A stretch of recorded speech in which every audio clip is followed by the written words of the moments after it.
2021. So everybody's just now coming out of the pandemic. So if you're not used to Zoom, Zoom has been the thing for everything. So this is probably the first time I've been into a gathering of a small gathering in a year and a half. So, and only because the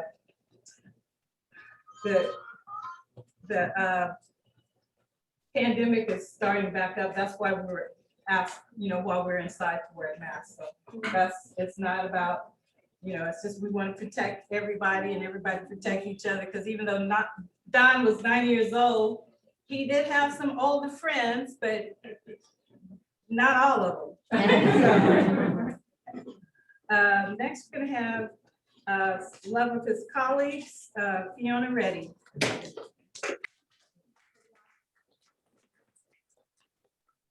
Hi, I'm gonna, I also didn't write anything down.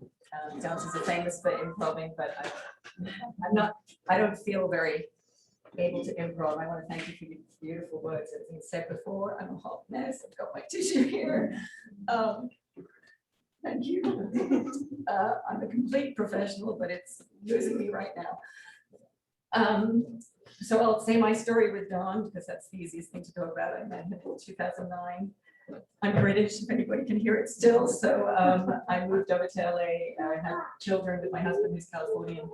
And I was a professional dancer for 20 years, like Natasha, and been teaching here and there, but hadn't got a permanent job and entered Los Angeles County High School for the Arts and met the faculty. Wendy was there and Mr. Martin and several others. But because of their integrity and their love of the students, I felt at home because we weren't just talking about the stupid trivial things that you have to deal with at school. We were really always talking about this higher level, and Mr. Martin kept that higher level. I think you've all heard it from everybody, and we're so privileged to have had that as a lead in our lives. It made teaching at a high school with sometimes students who didn't know what we were talking about telling us that we didn't know anything. It made that easier because we had an elder there who really knew a lot about life and knew more than I did about life, and it had a different life to me. And I really, again, we're going to talk a lot about privilege, but what a happy accident. Maybe I should wait.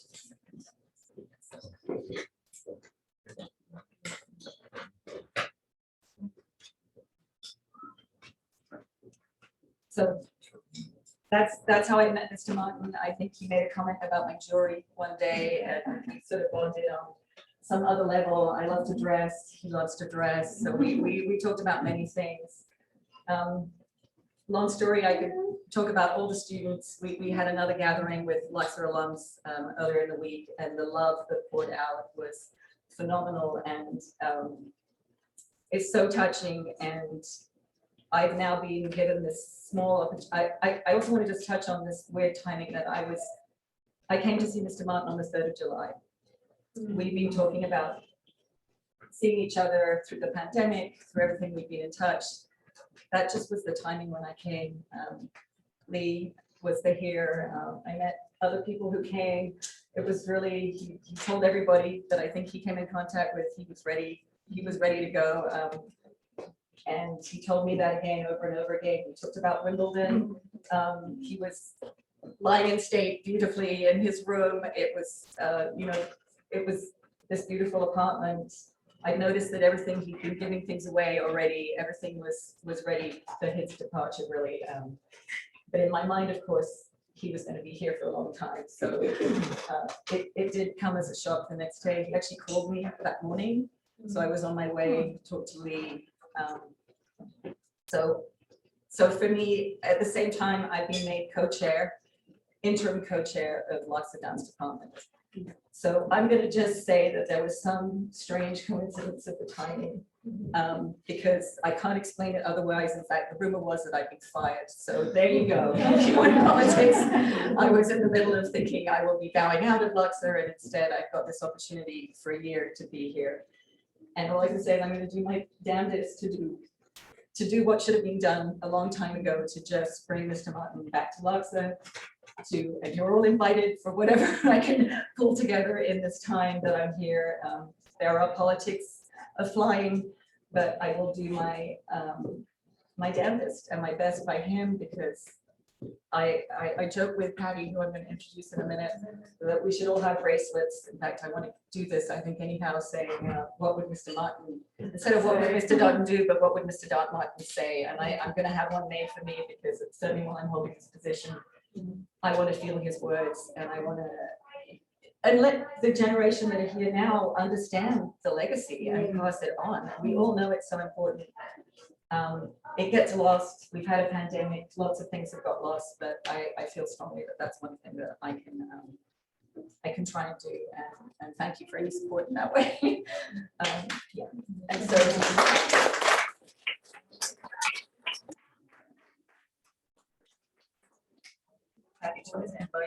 Please do. Okay. Thank you all so much.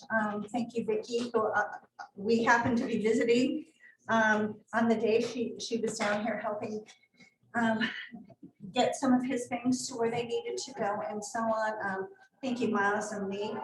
Wasn't for Miles, my own daughter probably would have gone to Loxa and known Mr. Martin, and of course Wendy, who did everything to make sure that the students had a chance to really wish his spirit on. And we certainly felt that on Thursday. The reason I'm coming up here is to let you know how loved Mr. Martin was. There's so many wonderful family members here. Thank you for sharing him. And I keep saying this over and over again every time I meet any of you. We met at his retirement party because I was one of the parents with Lee that helped organize this. Because of that, when everyone knew, we're told that Mr. Martin had passed, a number of Loxa parents got hold of me, and we started talking. How best could we commemorate Mr. Martin? We knew he didn't want flowers. We knew he didn't, probably wants food and travel. So a number of people got together, and we have established the Don Martin List of Burton Memorial Scholarship at Loxa.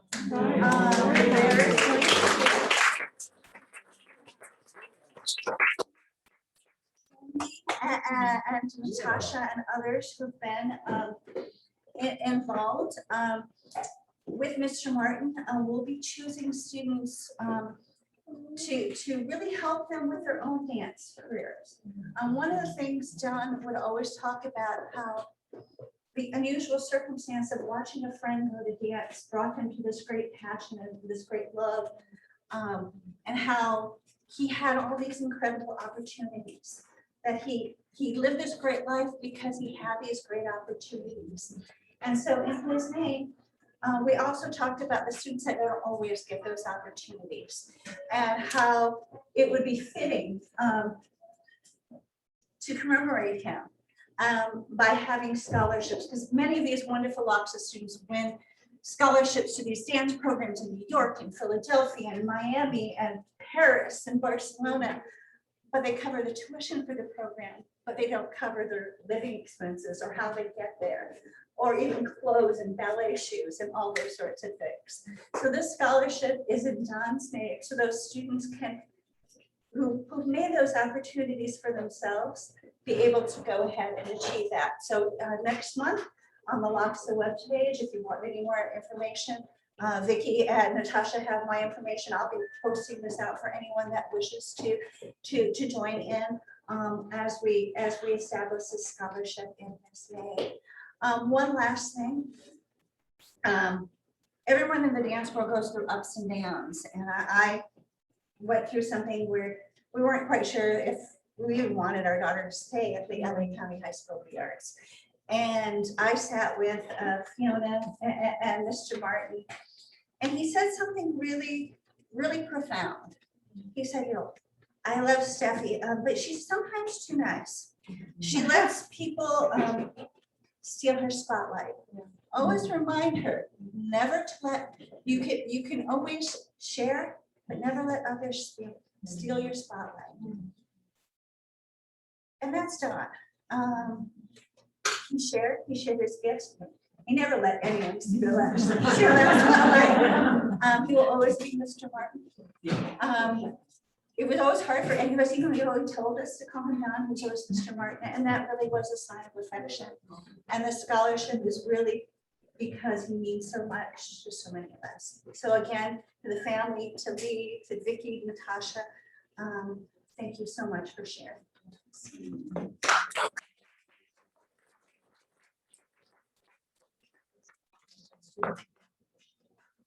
That's a little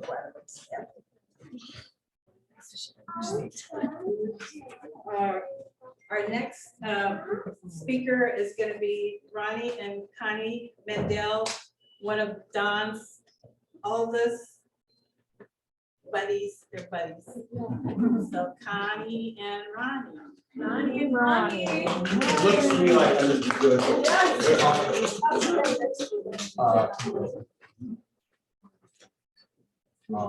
Miles, I'm a little jealous. I always thought that I was Donald's, Mr. Martin's SO.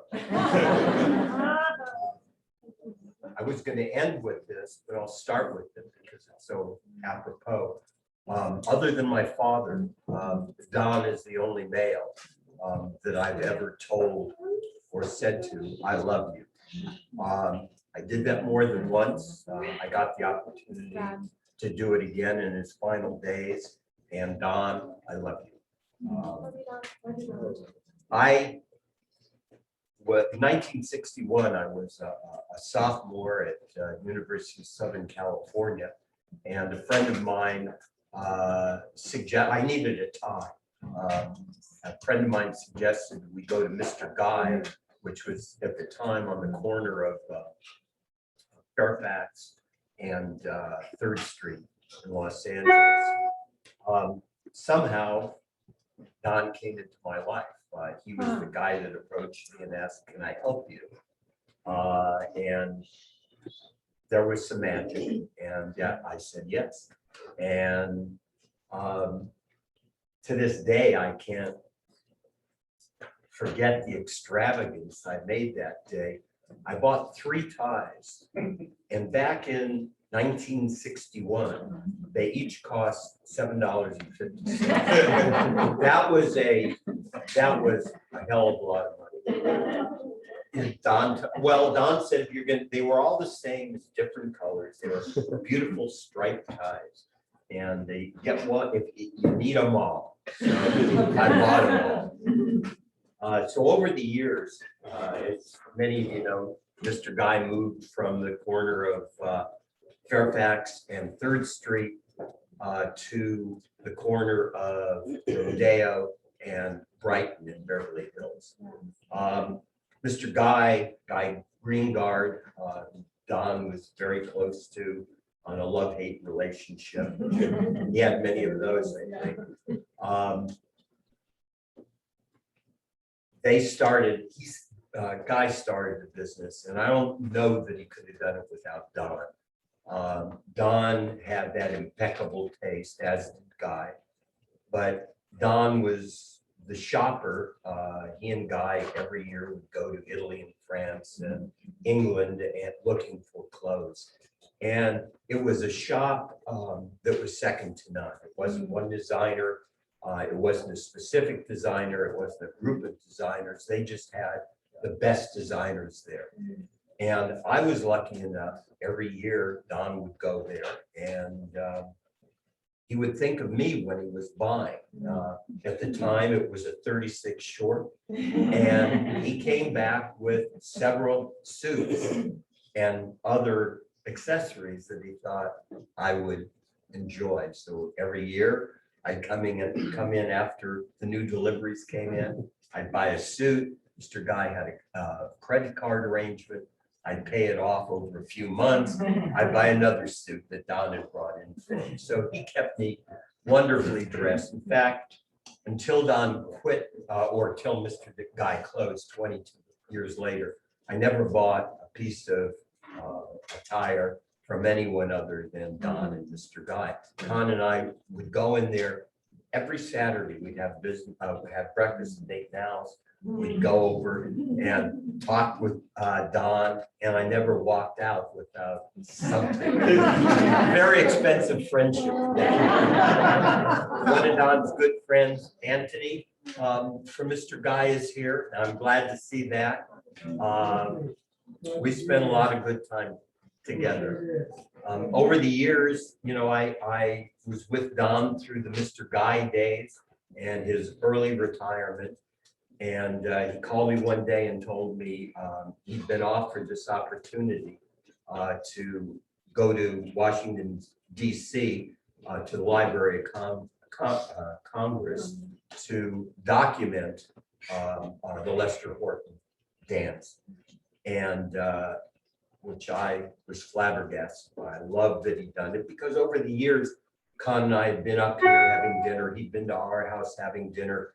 And I wasn't a dance aficionado or a fan for that matter, although he made me one. I was just amazed that he stood that tall in the dance community. About a year into that tenure, he called me and I'm sure everybody will be surprised that there was somebody directing him that he didn't like what they had to say, what he should do. Shocking. They've asked me to stay another year, but I'm not sure I can work another year with this woman. And I suggested that he do it. It was too important, and he stayed another year. And then I was with him through the years of Loxa. I had the wonderful opportunity of going to many of the annual spring recitals, fall recitals. I saw this lovely lady. I saw Miles. I was looking at the photos going through the television in there. I remember all of that so well. And it was, you know, it was such a special privilege to watch him and his students excel. Right now, I've got him in my mind because I never saw Don spend any time with Don when he didn't say posture. So I'm trying to keep my posture. And we always drank Grey Goose together. This is Grey Goose. Thank you, Don. Thank you.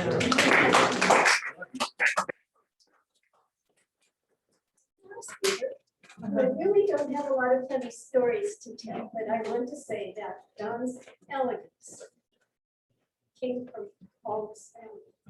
They're the most beautiful group of people. And Don was old school gentle.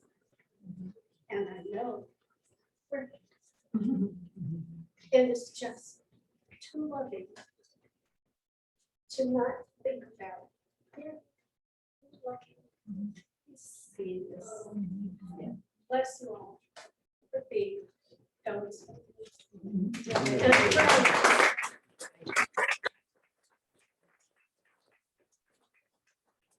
And we're gonna have a few words with one of Don's good friends, Deb. Is Deb? Yeah. It is Deb. Okay, this is Deb, y'all.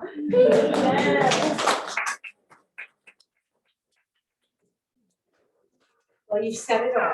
You're all wonderful. I will tell you that I have a special honor, which is that I think I began with Don from the ages of, I think maybe 5 or 6. Wow. At Dance Theater 2. We were the first Dance Theater 2.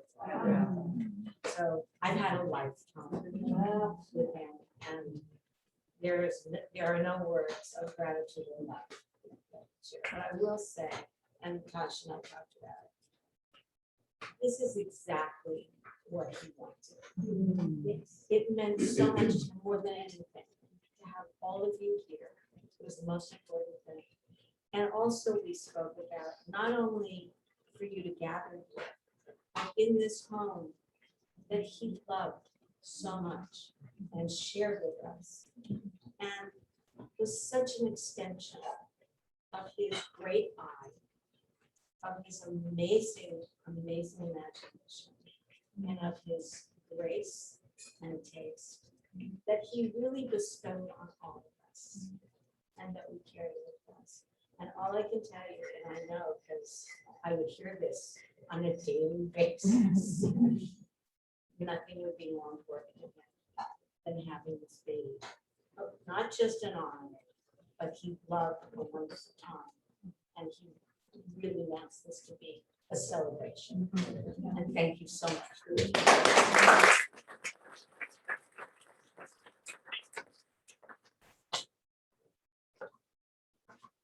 I was gonna have everybody read the obituary silently, but I just realized when they printed it, I know a lot of y'all would need my care as an optometrist. So I'm gonna read it, but my brother, Thomas Hughes, Don's cousin, wrote and he made an original music composition in honor of his cousin, our friend and family member Don, and it's called "The Last Dancer."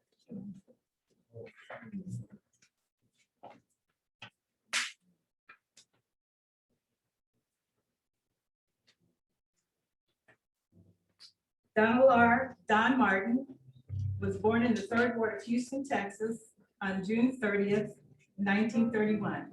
He moved to Los Angeles with his family as a young boy and graduated from Thomas Jefferson High School in 1948, along with future dance colleagues Alvin Ailey and Carmen de Lavalade. Don began his dance career with the Lester Horton Dance Theater, which was credited for establishing the United States' first racially integrated modern dance company. In 2003, Don was presented with the Lifetime Achievement Award by the Dance Resource Center of Greater Los Angeles for his contributions to preserving the Horton technique and legacy. Don came to be the foremost authority of the Lester Horton legacy and custodian of the choreographer's works. He taught Horton in the dance department at the Los Angeles County High School for the Arts for over 15 years, well into his 80s. He shared with the students not only dance technique, but also style, grace, respect, honor, dignity, work ethic, and joie de vivre. Oh my God, right. Marsha. As an original member of the Alvin Ailey's American Dance Theater, Don's stellar career included a 1962 tour of 15 countries, where the troupe served as cultural ambassadors and went to the Far East, Southeast Asia, and Australia as part of John F. Kennedy's President's Special International Program for Cultural Presentations. Don was the head buyer for Mr. Guy's exclusive men's store on Rodeo Drive in Beverly Hills, where he dressed and styled some of Hollywood's most celebrated and influential men in this area and also world. He was also a veteran of the U.S. Army, having served in the Korean War. Don cultivated a cultural landscape that encompassed fine arts, dance, fashion, and music. He was poised, an elegant gentleman, and a great conversationalist. He traveled extensively, loved watching tennis, researched his family history, and collected art with a particular fondness of works featuring hands. He lived for 50 years in the historical architectural district of West Hollywood in this well-appointed apartment.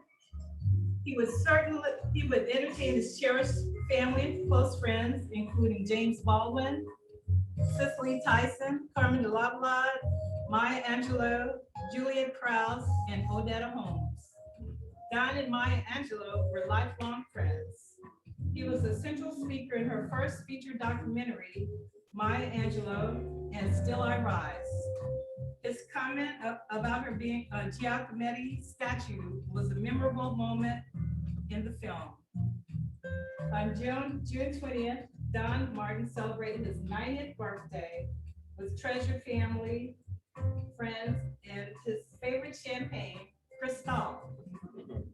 He is preceded in death by his parents, Thelma Hughes Martin and Earl Martin Jr., stepmother Edith Martin, sister Marjorie Hunter, and brother Thomas Martin.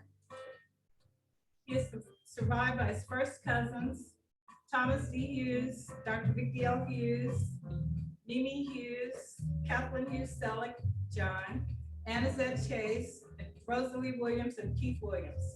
His nieces and nephews, Robert Hunter, Gloria, Kim Hunter, Muriel, Edward Hunter, Delreen Hunter, Gordon, Gary, Mark, Martin, Regina. We just lost our cousin, their brother, Craig Martin, last week. Monique Martin, Ramsey, Sean, Tony Webb, Milan Martin, and a host of great nieces and nephews. He embraced his Maya Angelou family and friends, including Hal Frederick, Lydia Stuckey, and Dr. Maxine Mims, who are joining us on Zoom. He loved his Lester Horton Loxa and Ailey dance communities, as well as Lee Breslin dancers, Natasha Diamond Walker, his dancing daughter, Christina Berger, and Miles Parsons. To all who starred in Don's life, he would want to express his love, gratitude, and thanks.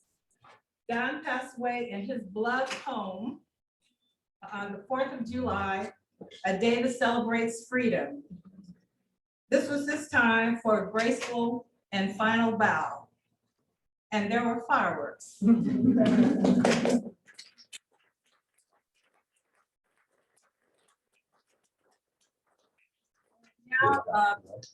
Now, reading a Maya Angelou's poem, When Great Trees Fall, is by one of my long-time college buddies and a good friend to Don, Marcia Smith.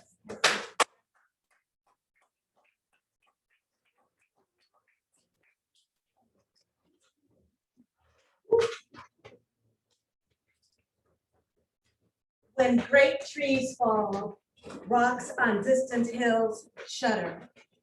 Lions hunker down in tall grasses, and even elephants lumber after safety. When great trees fall in forests, small things recoil into silence, their senses eroded beyond fear. When great souls die, the air around us becomes light, rare, sterile. We breathe briefly, our eyes briefly see with a hurtful clarity. Our memory suddenly sharpened, examines, gnaws on kind words unsaid, promised walks never taken. Great souls die, and our reality, bound to them, takes leave of us. Our souls, dependent upon their nurture, now shrink, wizened. Our minds, formed and informed by their radiance, fall away. We are not so much maddened as reduced to the unutterable ignorance of dark, cold caves. And when great souls die, after a period, peace blooms, slowly and always irregularly. Space is filled with a kind of soothing, electric vibration. Our senses restored, never to be the same, whisper to us, they existed. They existed. We can be and be better, for they existed.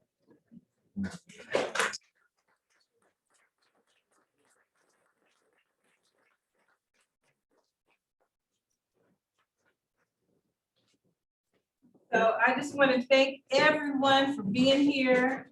And we're so happy that we were able to get together and see everybody and join in celebrating Don's spirit of life, because you know he's around here. He's hanging around here.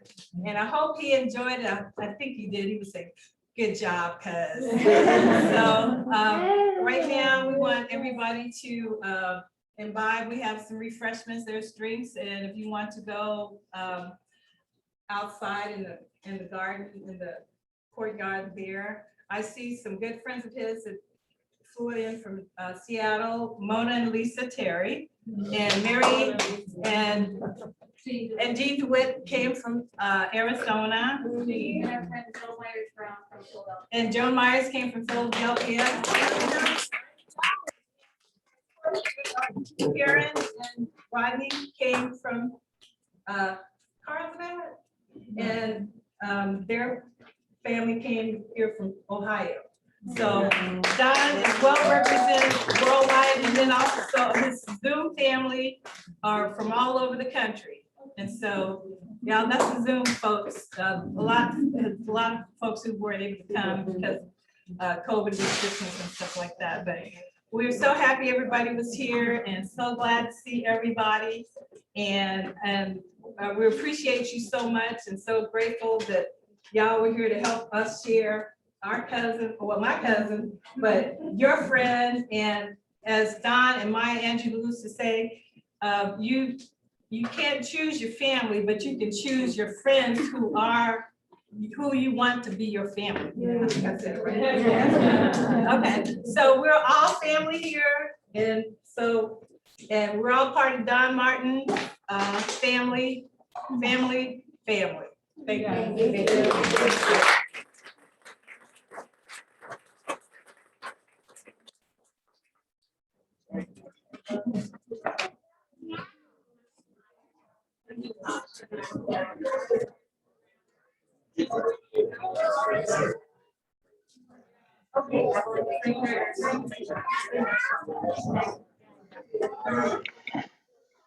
Can we talk now, Karan? Karan, sorry. There we go. Okay, I'm about to go to bed. All right, But- nice to meet you. Well, yeah, it was wonderful listening to the whole thing and seeing old friends and know a lot of the people there.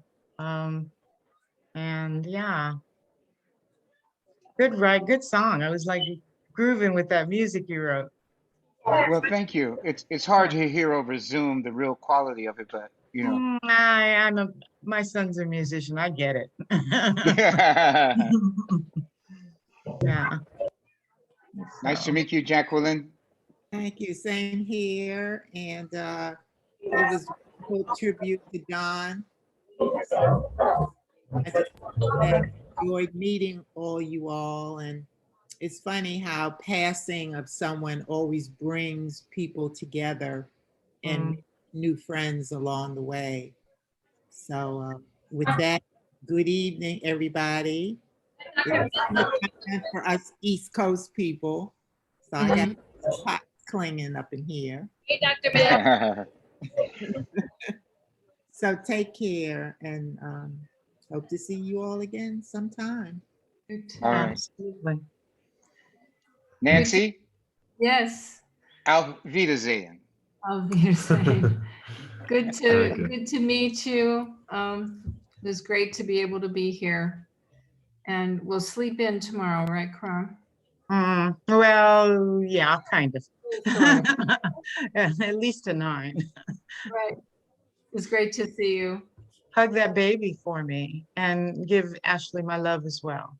I will. Thank you so much. I miss you guys too. Take care, everybody. Nice meeting everybody. Good night. Sleep well. Good night.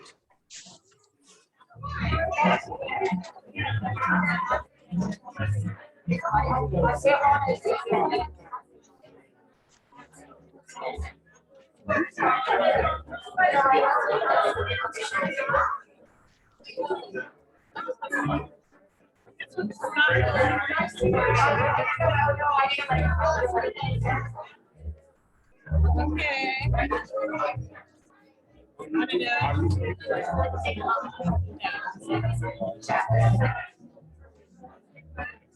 Bye, you all. Just good being here. Okay. Have a good evening. God bless. Okay. I'll see y'all. Hi, Thomas. Hi, this Sarah. This is okay? Okay. And Dr. Bibbs. Dr. Bibbs. Okay. You're gonna go. Thank you.